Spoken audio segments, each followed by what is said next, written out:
So as we've been doing all day long, I want to start with young people and with a woman who is not yet 30 years old and who has already worked for P. Diddy, Goldman Sachs, and Revolt. A young woman who's won a whole bunch of awards and a young woman who is rebranding disability. Please join me in welcoming the founder of Diversability, Tiffany Yu.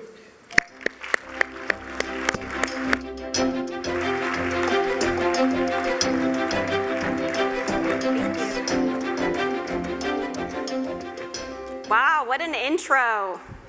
I thought I wasn't supposed to speak after the president. So thank you for having me here, and thank you for being here. I wanted to take something that was said in the last panel before lunch and kind of use that as a springboard for this talk. They said it's about finding that spark inside with regard to empowering youth. So I'm going to talk about the importance of young people like me recommitting to ourselves and stepping up and changing our own lives and hopefully the lives of others. You've heard performances and you've heard from people all throughout the day about youth gaining the courage to share their own stories. America's Promise today is celebrating 20 years since their first summit in 1997. And in a way, I'm celebrating too. And so I thought I'd share a little story with you of what my life was like in 1997. It's Thanksgiving weekend. My dad's birthday is November 28th, which was on a Saturday that year. And the next day was a Sunday, a seemingly ordinary Sunday. And I thought I'd be going back to school after a long weekend home. I was in 4th grade at the time. My mom had to travel for a business trip, so my siblings and I were gonna go see her off at the airport. And we did that. But on the way home, my dad lost control of the car. And the next thing I knew, I was in a helicopter on my way to the hospital. It's safe to say I didn't make it back to school the next day. I ended up spending 3 weeks in that hospital, broke a couple bones in my legs, so I was in a wheelchair for a few months. And I suffered a severe nerve injury on my right arm, which is still with me to this day. It's called brachial plexus palsy. But I think the most jarring part of this entire experience was that not everyone made it out of that car accident alive. I lost my dad. And so when I think about that weekend, to me, it was supposed to be about gratitude and abundance and family and love and celebration of life into this world. And instead, it was about loss. I was reading Powell's letter to the nation yesterday, and something seemed really relevant here. In too many places, children are caught in a sticky web of troubles that would be difficult for any of us to escape. Some children heroically transcend these problems through hard work, character, and idealism. But it should not require heroism to be a child. That could not be more true. And I know someone earlier talked about adverse experiences, toxic stress, and the childhood trauma that I went through, I would never wish onto anyone else. So after 4 months, the bones in my leg had healed and I was walking again. And I had relearned how to write with my left hand. I used to be right-handed. And I went back to school. And I was thrust into this environment where I was still dealing with the loss of my father and trying to deal with my new identity as a person with a disability. One of my least favorite memories growing up was this mandatory physical education class. No one wanted me to be on their team. I was always the last kid picked. And it doesn't matter if you have a disability or not, but things like that, not being picked for a team, can have lasting impacts on how we feel like we can contribute to society. And so I just hid. I wore long sleeves all the time, and if you asked me about my arm, I'd actually just start crying. I didn't give you the opportunity to get to know me and to get to know my story. So that was my situation growing up. My mom, who now newly single parent, had to raise 4 kids on her own. When I really needed someone at home, I didn't get the support that I needed. She worked so hard. And at school, I'd get dressed for a class every single day that no one wanted me to be at. I felt so isolated at home, and at school, I felt so excluded. So when did the change happen? When did I break free from feeling so victimized and ashamed by my story and what had happened to me?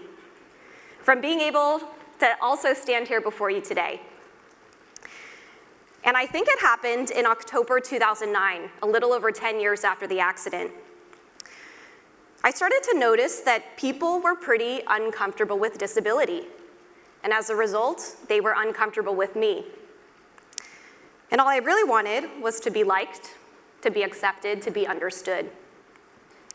And as I thought about it a little bit more, I realized that the fear was really around the language we use when we talk about disability. We're so afraid of saying something offensive that we end up saying nothing at all.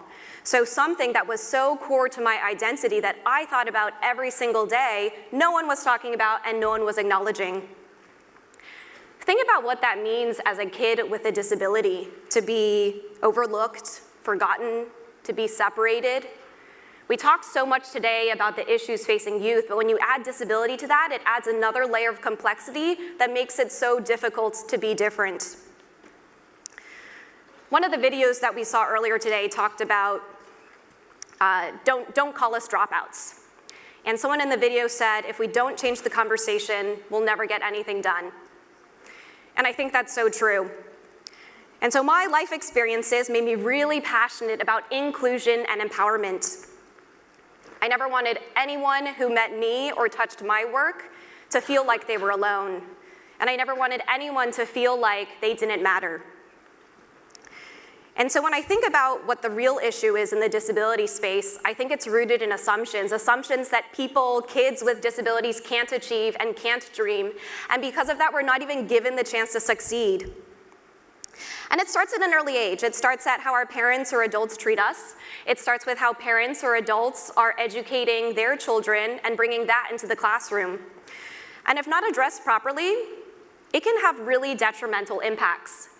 It can mean me feeling like a burden for the past 20 years, which is one of the most dangerous things that anyone can ever feel. And it can mean feeling like I have to ask for permission just to show up.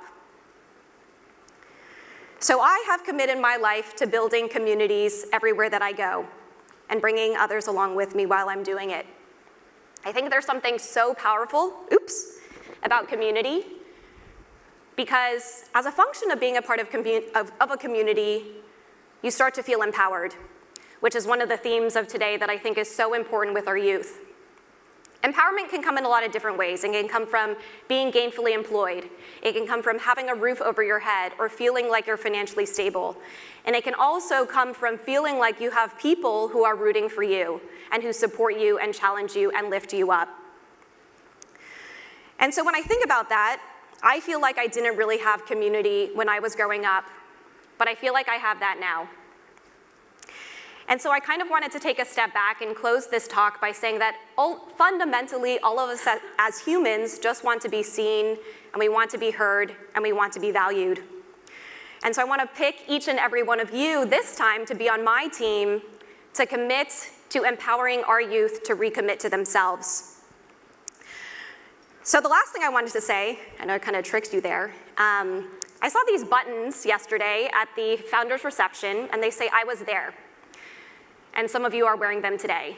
And these buttons, to me, represent three really powerful words. I was there. I exist. And so I want to close this talk by saying in 1997, I wasn't at the summit, but I was there. And today, I'm still here. Thank you.